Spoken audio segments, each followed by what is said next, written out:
guys?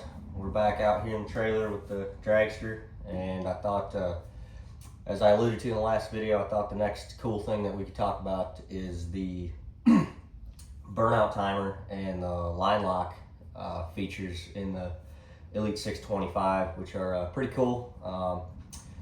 I'm not real interested in trying to tell anybody how to race or what is the right way to race. I'm more just trying to expand some people's understanding of what these delay boxes and electronics are capable of doing.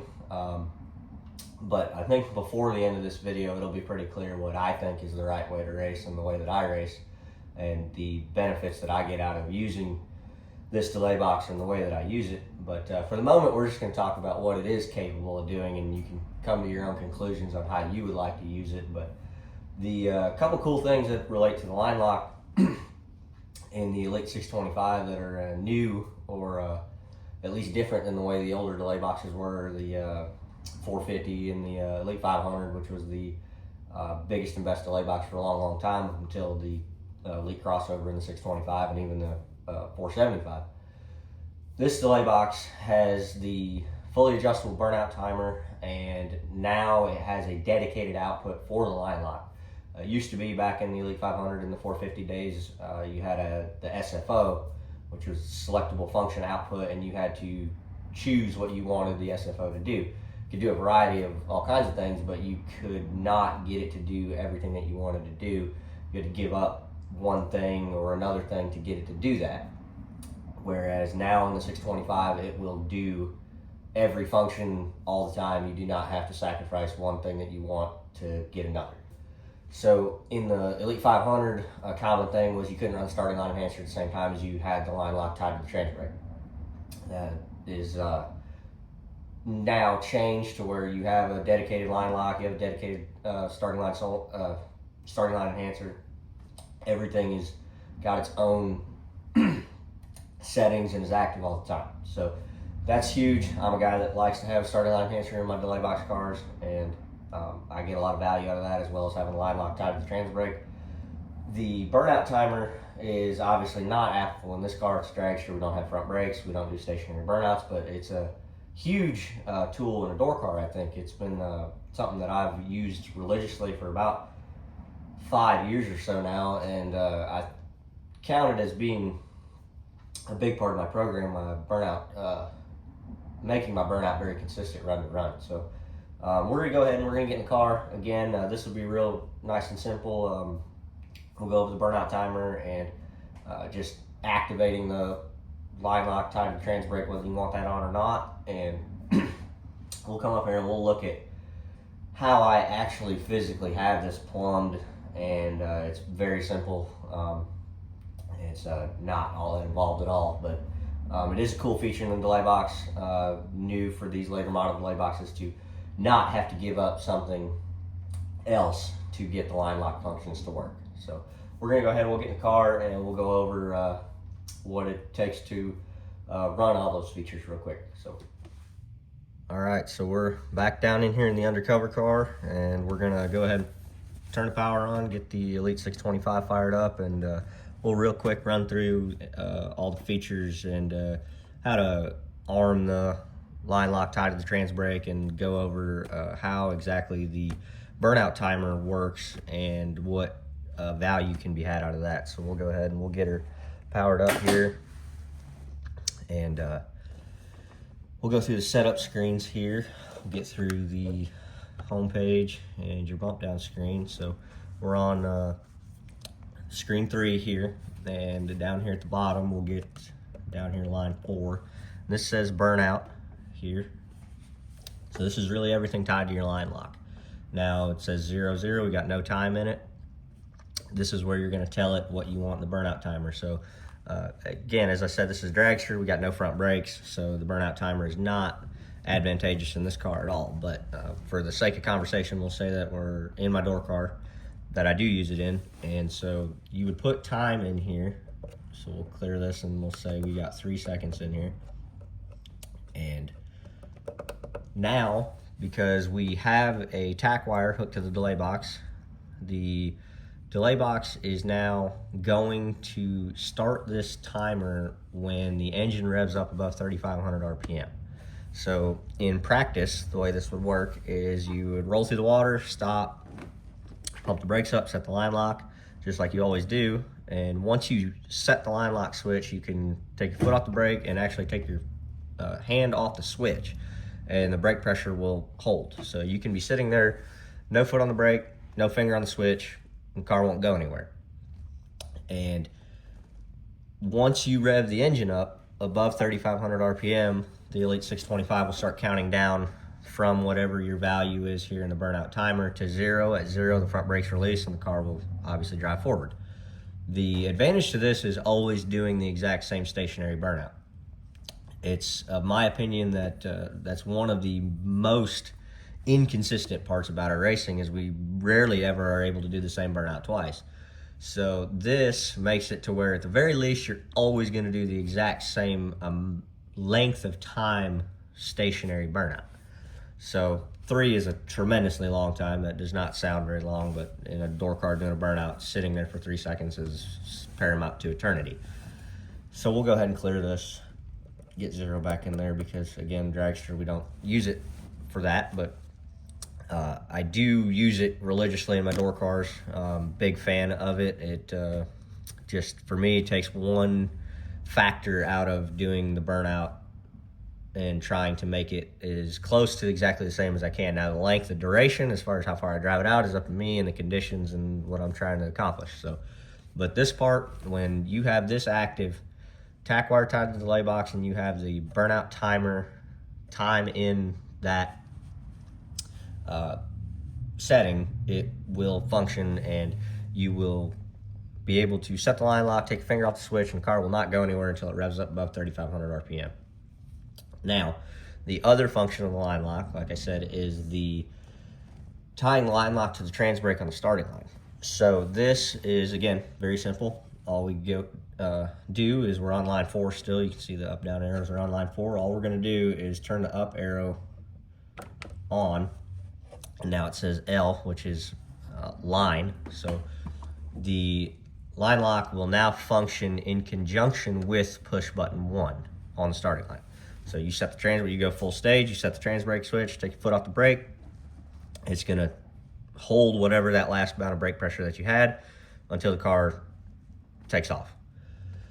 A cool thing that this does is that it's only tied to push button 1, not the dedicated switch that backs the car up if you have a pro brake transmission or pro brake valve body in your transmission.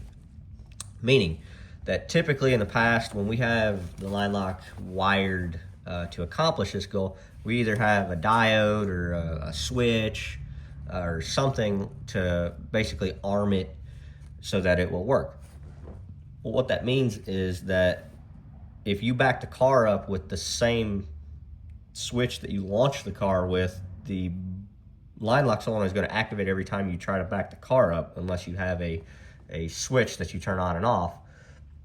But if for some reason you forget to turn it off and you try and back up, the brakes are going to drag, or if you're trying to race and you forget to turn it on and now the line lock is not active on the starting line when you want it to be, this way is that it's only active when you want it, and no switch, no diode, no odd wiring, no anything like that. This is all fused, protected, relayed, very simple. Come in the delay box, turn this on. Now line lock's tied only to push button 1 that you're going to launch the car with. You can back this thing up with total ease. You can put your foot on the brake, drag the brake backing up, if you're in a tight spot. All very easy and simple to do.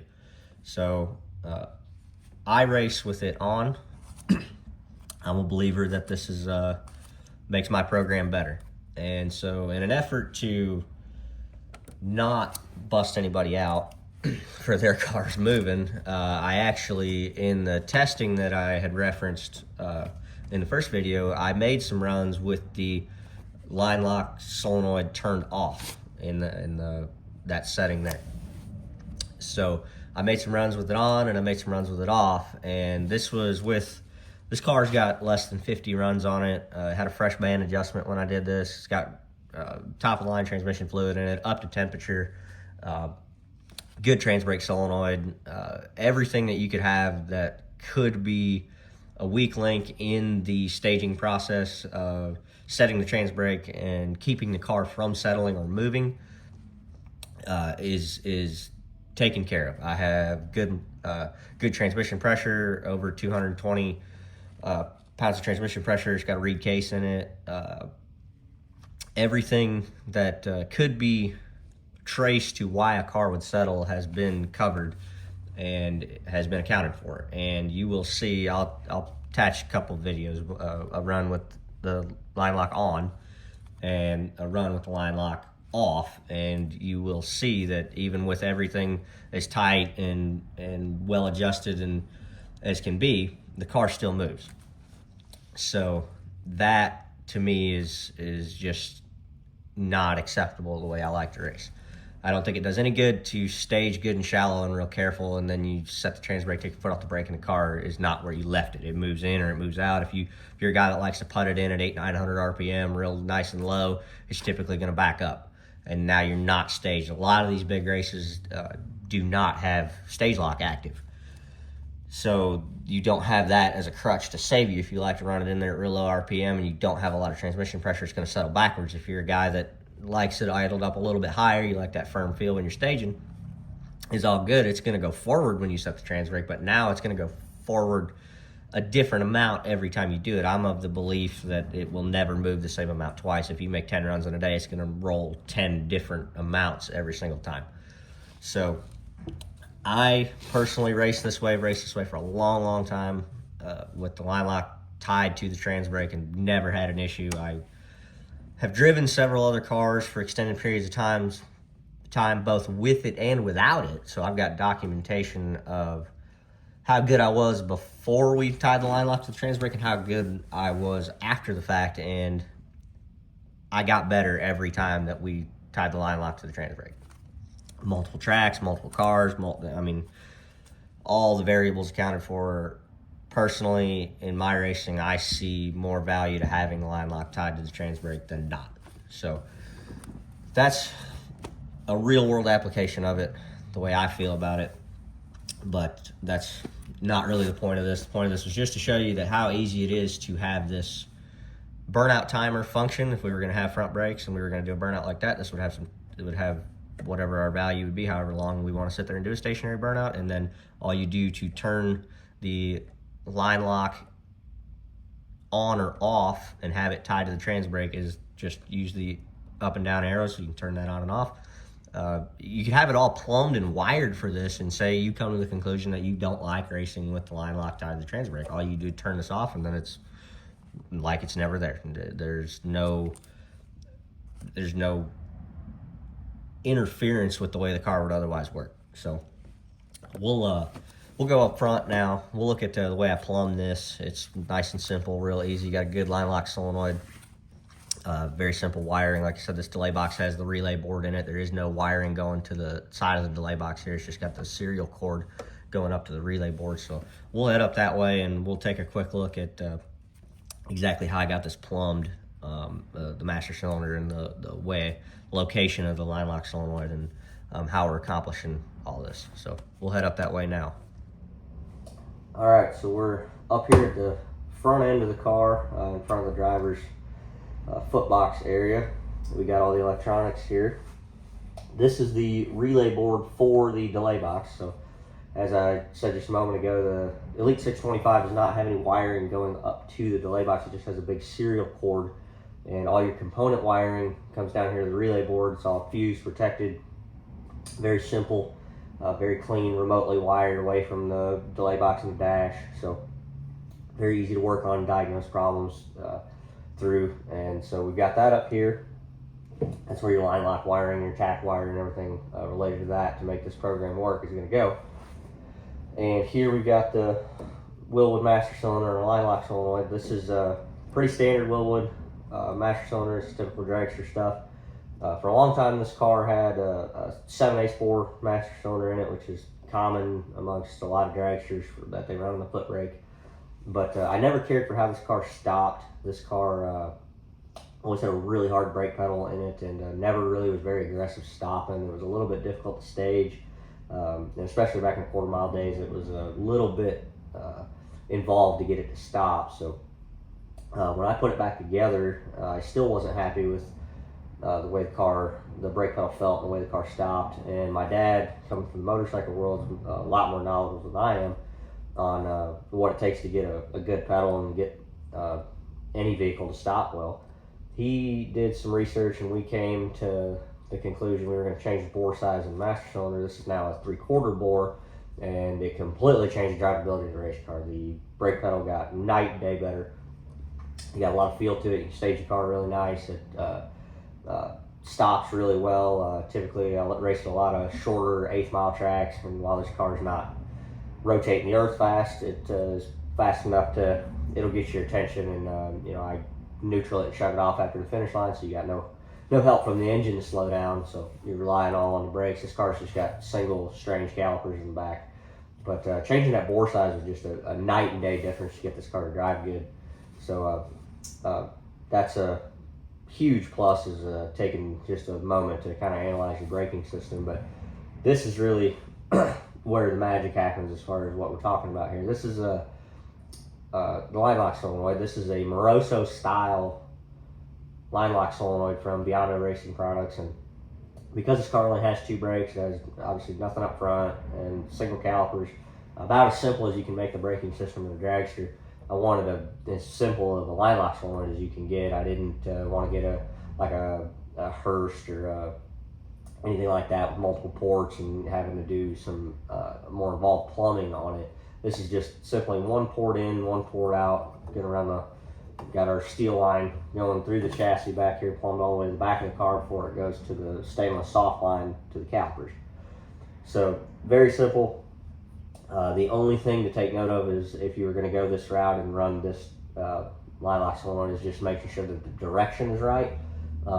It is directional. If you have it plumbed backwards, it won't hold any brake pressure. So, but this has been a really nice little piece of equipment here. It's been really reliable. I've made a bunch of runs in the car now, and it's worked flawlessly. Get really good, reliable reaction times. Doesn't hang. All the typical fears of having the line lock tied to the transbrake are non-existent. This is a really good setup. You got a good master cylinder. You got a good line lock solenoid. You got good calipers in the back. Running high quality racing brake fluid. Got everything bled really nice. You got a good pedal. But this is the way I run it. Line lock on a dragster is typically very rare. I joke that I'm probably the only guy in the station lanes with a line lock solenoid on my dragster, but I have seen it on occasion, but it is quite rare.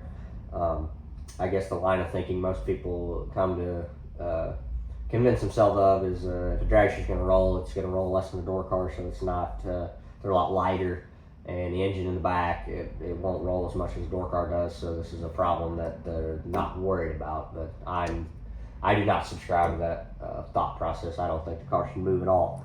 So we've got all good products from good people. I believe I bought this from American Race Cars.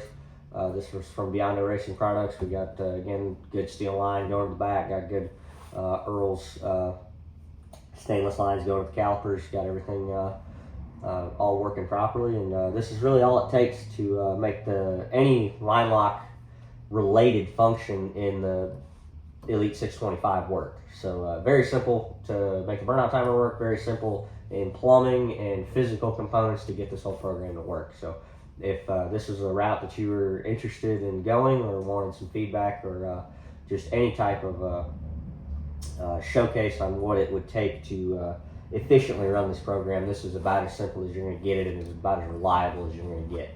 So I'll go ahead and put a couple videos in that I alluded to a few moments ago on making some runs in this car with the line lock on and line lock off, and you could visually see the car doesn't move in one run, obviously, with the line lock on, and it settles a bit in the other run. And a lot of successful racers do it both ways. Everybody's got their opinion. I'm not necessarily trying to sway anybody, but as I said in the beginning, it was pretty obvious how I like to race. So this is how I do it. I've had a lot of success doing it this way. I got years and years and hundreds, if not over 1,000 runs of doing it with the line lock tied to transbrake, and have nothing but good things to say about it. So, but The digital delay box is super easy to run, super easy to make do this. And again, if you were to plumb all this and race with it and did not like the results that you're getting, all you would do is turn it off in the delay box, and this is now non-functional. It's not going to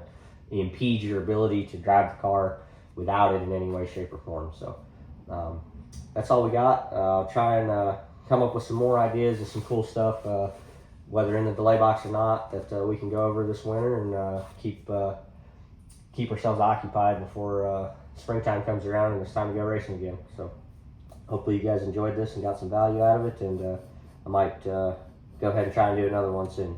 So that's all we got, and if you got any questions, don't be afraid to shoot us a message, and do our best to answer anything that you can come up with. So appreciate you guys' time taking to watch this, and we'll see you guys later.